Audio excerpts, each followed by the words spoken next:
tough time as well. DeFranco is there. Yeah. Okay. So very good draft here, meaning to say you don't have a lot of ways to go to the back line. If you have one hero that can do that, you're going to get shut down. It's great coverage coming in from Burnex Flash. All-encompassing kind of composition, right? Yep. They leave no stone unturned. It's not completely poke, nor is it completely dive. Nope. They just know how to engage, and if they hook you from a random bush, you're dead. If you come into their box, you're dead. I wonder what's up the sleeves of Mr. Worldwide here. And why is Shark looking down? Oh no, that's because that's where Coach Dale is. All right. Coach Dale is between them, right there. See? Right. Yeah, there we go.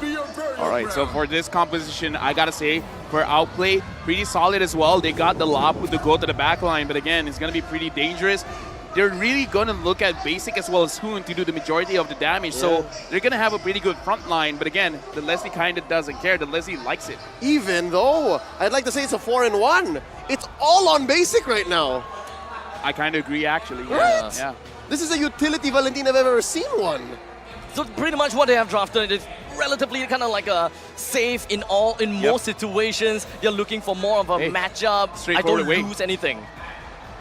Comfort as well. Because again, like the thing that we're talking about is minimize the potential of mistakes. Yes. This drop is fairly easy, but again, you gotta wait until your carry has 2 to 3 items to really do anything. And that's even saying, that's assuming that the opponent will not do anything to stop that, right? So, despite this being as a straight line approach as it can be for Outplay, it's not like Burnex Flash is gonna sit down and take it. Let's go into game number 2. This is match point. Outplay might go home here if the hometown heroes go really fast. Look at how deep D7 is already. D7 outright going into the faces of Outplay. Here's the thing. All it really is just to let you know I'm not going to let you have a good time because, again, this is a mental sport, right? This is a game that they play with their heads. And if minute number 1, you're already, like, anxious about where they're going to be, your rotation, whether you realize it or not, is going to be just a little bit slower. Oh, wait. It doesn't seem like D7 will be able to stay alive for much longer, though. Shark is constantly tailing onto him, but that's not going to do anything as, of course, D7 flickers himself out. It looks like Shark may have had the bonk on cooldown because that was almost a confirmed kill. Oh, yeah. Oh, yeah. Definitely. And here up top, Donut is basically, well, I mean, Donut is poking out Essentially. basically. Essentially. I'm going to use that. I got you. You're welcome. That's free for now. Going into the in-game items, I wonder how they started. Oh, look at Basic. Look at Basic. What's he rushing here? I kind of feel like he wants the corrosion scythe as quickly as possible. So if someone tries to dive in, he can slow them down. So I think that's going to be the early item. Again, going up against Leslie, it's not a good idea for you to go steal Lake Place just because it's through damage. Yeah. So why even bother? Oh, they catch Shama! It's Shama trying to get himself away. He did manage to successfully do that. OP has constantly trying to find all of these moments. And as LaFell said, trying to make things simple. You catch one, you collapse. Oh, we're 10 seconds away from this first turtle of the game, and it looks like Outplay is first on the scene. And look at this lane switch. They're trying to get CCAT to level 4 so that the turtle take is going to be more closer to 50-50. ATM emerges out of the Black Dragon form and circles around on top of Best Player. Best Player takes the turtle for themselves as ATM runs away with all the Shard residue built up on him. He's still doing a pretty good job in trying to hold everyone away from CCAT, but that's not going to work too well. ATM finds himself down, D7 behind of CCAT, and now OP takes themselves 2 kills and a single turtle. A free turtle plus 2 kills on the way out. OP have not been taken down just yet. They are currently on the board, but wait, is it basically forcing the issue here? Is he overstaying?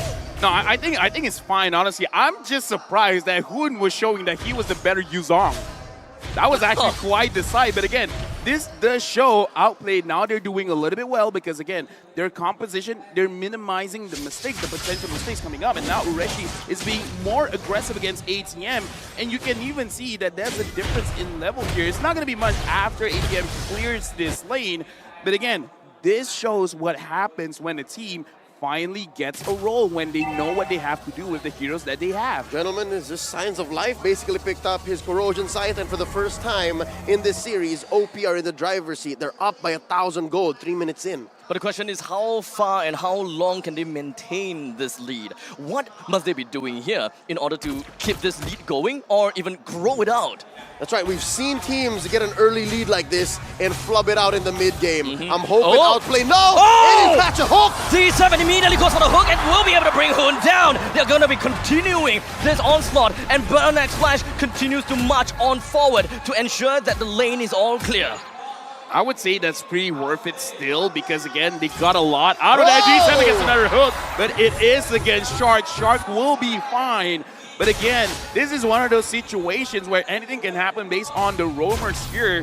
Donut so far doing quite well. He has a 1-kill lead against basically, and now the turtle has spawned.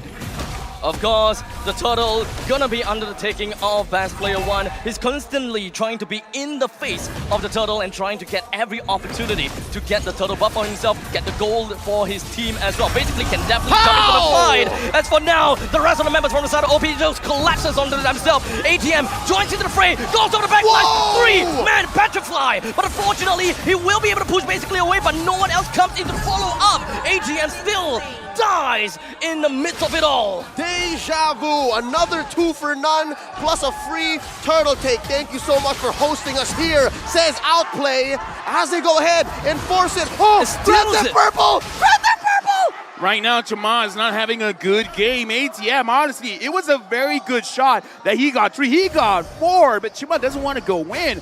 I don't know. We got to look at the itemization. What is he prioritizing right now? Why didn't he go for that kill? But again, it was amazing. Hoon and Shark on point. They actually staggered their skills together. The Memorandum Blast slowing the opponents down, and then Hoon dashes into a perfect situation where he can use the real-world manipulation. So there's absolutely nothing you can do but take the brunt of the Memorandum Blast as well as the real-world manipulation. Very beautiful engage. It's very much of an AoE game for Outplay. They just want to dominate in these kind of team fights, and it's been showing it is working. But X Flash, yes, they may be able to get a couple of these hooks in, but it doesn't seem like X Flash have got that burst potential or follow-up that can really capitalize on these picks off. And now we're seeing a weakness in that all-encompassing draft, the amazing coverage that Burn X Flash has. Yes, they can protect their cores. Yes, they can put up an amazing box. But when the opponents aren't biting, when they're not allowing that, what do they do? A hook! Oh, a double RWM. They're all just going to be working on his ATM, riding onto Hoon. He's trying to zone everyone else away, but he's just going to be all alone. But he focuses onto Burn X Flash.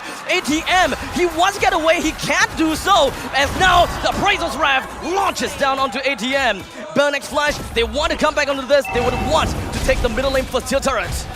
Honestly, after all of that, and the only one that they really sacrificed was ATM, Rishi goes back in. It's not done! It's not done! He goes in with a Mightiest Warrior, and he just wants to hold out to the front lines as a Terrifier lands on top of D7, and they continue to mow down the rest of this lawn and possibly get themselves a turtle soup. Oh, very close! There we go! His retry don't miss! Shema very low. This is how you do it! OP did slip up a little. I mean, it's less basically his fault, more D7 having hot hands. But I gotta say, what a recovery. 7 minutes in, 3K ahead. OP are buying time on the map. Not a single turret taken by Burn X Flash. But never ever count out the fact that a single hook into a bloody hunt could change things. What happened during the break, man? What did they do? What did Coach Dali say? They got some sting? I don't know.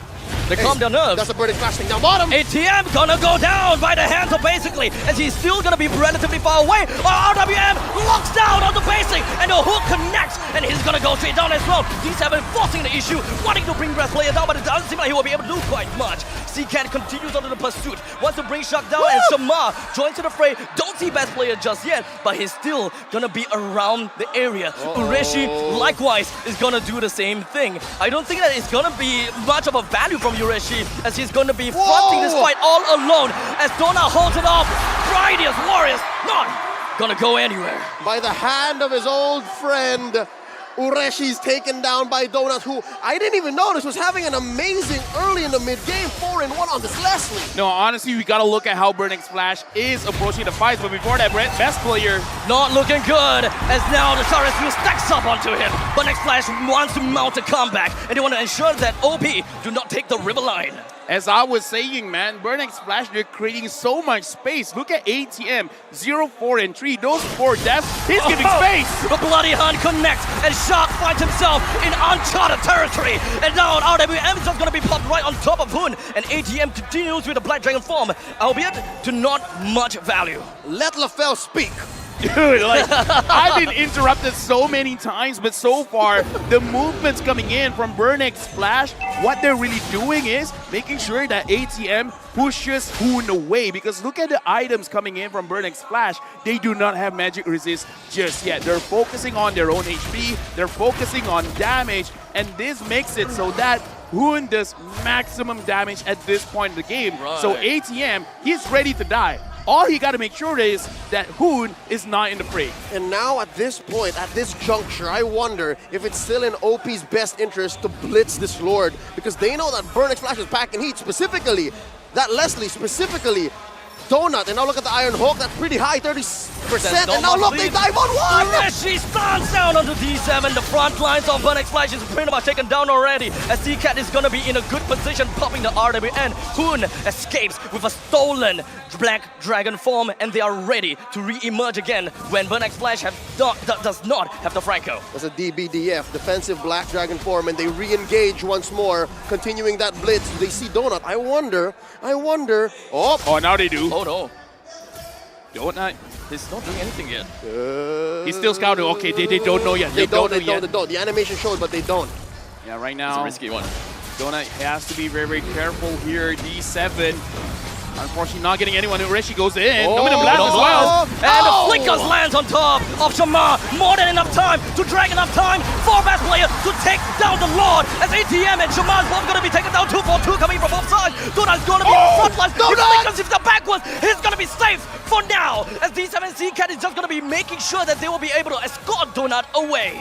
Oh, 3 left for side OP and side BXF, 2 for 2. Who won that trade, LaFell? Dude, definitely Outplay, man, because here's the thing. You look at how much damage that Donut had to take. Even though we were talking about how Valentina essentially is kind of like a utility mid laner, but the thing is, I play Valentina, man, and the thing is, Valentina is one of those heroes you don't expect it, but deals quite a lot of damage, especially now that the Lightning Truncheon has been built up. Look at the Valentina. Already have the Clock of Destiny, the Lightning Truncheon. The Enchanted Talisman is just to make sure that she can spam her skills a lot. A lot of crowd control, but again, the damage is a lot. Donut does not have any defenses. Something else to talk about. Look at Shark. He built a Twilight armor. He knows that the burst, he knows that ATM is out for blood. So even if he does meet the Black Dragon, he knows that he can just stand there and say, petrify me! Dude, right now, OP, they're in a very, very, very good situation. It looks like the reverse. Burnex Splash, now they want to make sure that they get enough items to deal damage. But the thing is, Twilight Armor is the bane of a Leslie. They got to make sure that the Twilight Armor is down, then they can get the kill. Outplay is currently having the winning position. But I almost cast a custom. Matrix just moment. So close. Matrix moment for basically there. But they are in a winning position, right? I think at that point, he was reminded of his kindergarten days. His life flashed before his eyes. There was this one embarrassing close. moment. Like, oh. Basically was very close to getting caught there, but now, I don't know, Leo, OP is in a very good position. Great position. The best we've seen them in every single series, I'd say, in MSC. 2.4K ahead, owning a majority of the map, not losing a single turret. So that speaks volumes of how well they've controlled this game. But, again, note, D7 has been hot on his hooks. Folks, 30% on an Iron Hook is very high. And there you go, another close call. Aluminum Blast set up. No flicker coming in from him just yet, so Burnex Flash pretty much knows that OP does not have much of an initiation way, as ATM just gonna be diving right in. 3-man Petrify basically gets caught, and OP lost the win condition, but at least they still have Hoon. He's just gonna be wandering around the place. The front line coming from the side of OP is still gonna be holding out well, as best player finds himself taken down by the true damage from the side of Donut. They are all just gonna be running it down, as Rishi's not gonna be doing quite much. Shock joins in, Donut. What?